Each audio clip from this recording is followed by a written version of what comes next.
Hi, this is Annalisa, and in this video, I just wanted to share with you why, in some cases, you shouldn't do your own immigration application.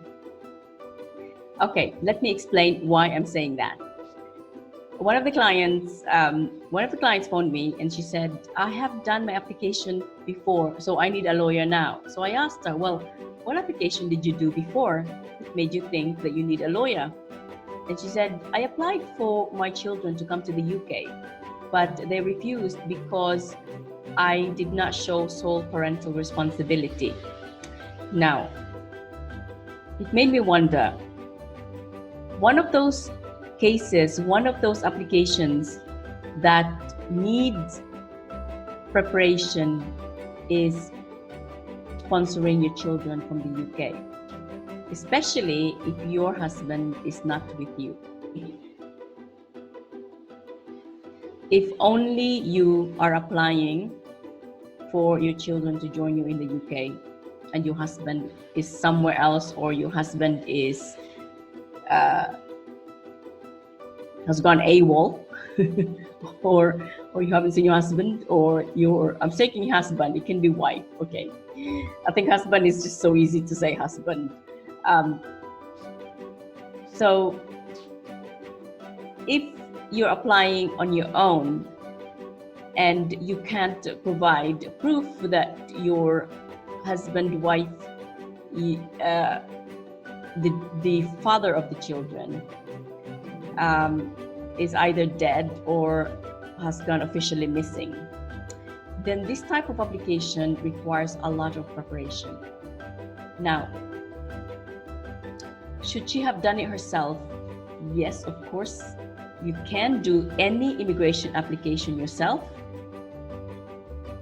And it doesn't mean that when you get refused, it meant that you did something completely wrong. Now, especially for this children application from abroad, even lawyers will get a refusal.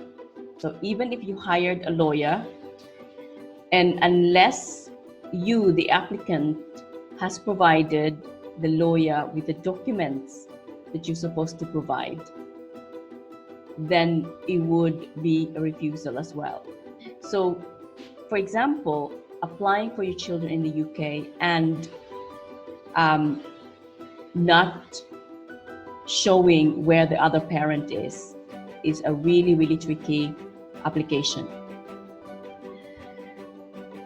In these cases, it's always better to consult a lawyer 6 months, at least 6 months, or even a year before you apply for your children to join you.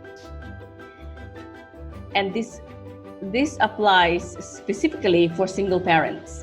Okay, I'm saying single parents, especially if you're separated or you're divorced from or have your marriage annulled from your home country. And the reason why I'm saying 1 month, 1 year in advance is because the court, the judge, the law requires you to show that you have sole parental responsibility over your children in your home country. So what does sole parental responsibility means, you might ask? Well, it's a very technical, it's a technical term, and the definition is really, really not helpful because it doesn't really guide the applicant on what's expected. What's expected is you provide as much information, as much documents to show that even though you are living in the UK, you still have control. I'm searching for the word. You still have control over your children in terms of how they live, so how they're being brought up, their school progress, their basically all their well-being. So you may not be physically present where they live, but the court expects, the law expects you to show that you are still exercising your soul.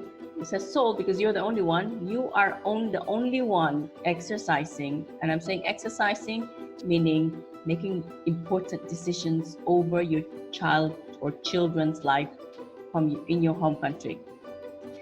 That is what sole parental responsibility means. And I'm saying this because I feel very passionate about mothers or parents being separated from their children for a long period. And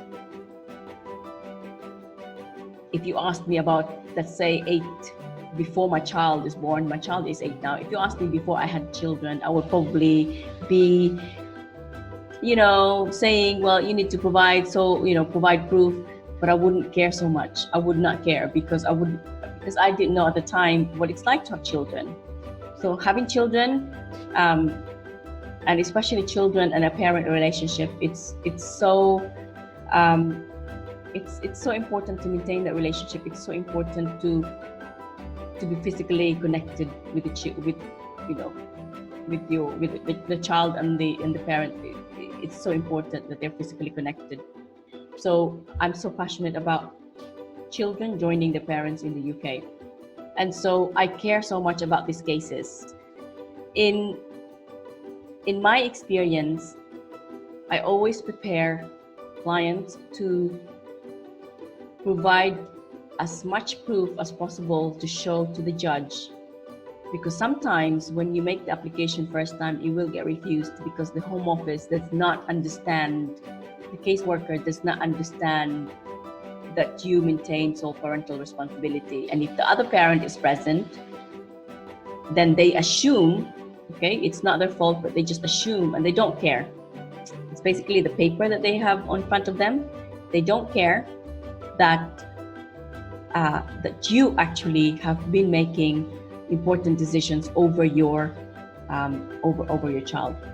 Now, in my experience, these kind of cases will get refused, but when you get in front of the judge, even in front of the judge, you still have to plan what documents you have to provide. And by providing that at the beginning, when you apply, will make it a lot easier at the tribunal, and before you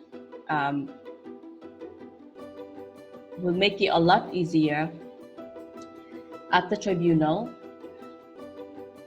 because the judge will have all the papers in front of them, and your lawyer can be arguing or can be contacting the Home Office to show that you have proven that you have evidence that you maintain sole parental responsibility, even though you are in the UK for a long period.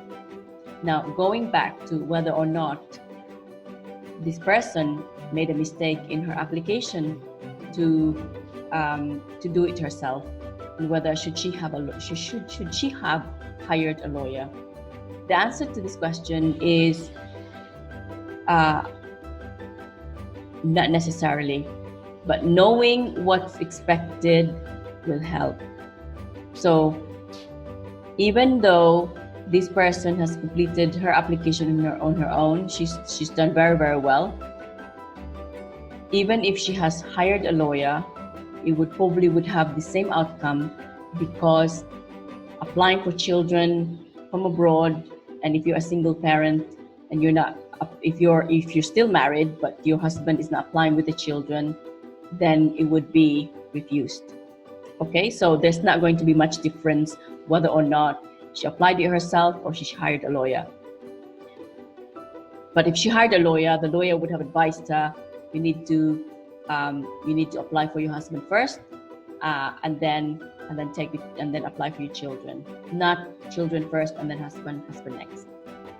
Okay, so I hope this video has been helpful, and I hope that this enlightens you as to why it's important to prepare for your application, and why it doesn't really, some applications does not really matter whether you do it on your own or you use a lawyer. Although the lawyer could have given her important information that she should have applied for her husband first, and then the children next, instead of the children and not the other parent, because that is how the law works in the UK. Okay guys, so thanks very much for watching, and if you like this video, please click like or subscribe to our channel, Do It Yourself Immigration, for more videos like this that will help you apply on your own without a lawyer. Thanks for watching. Bye.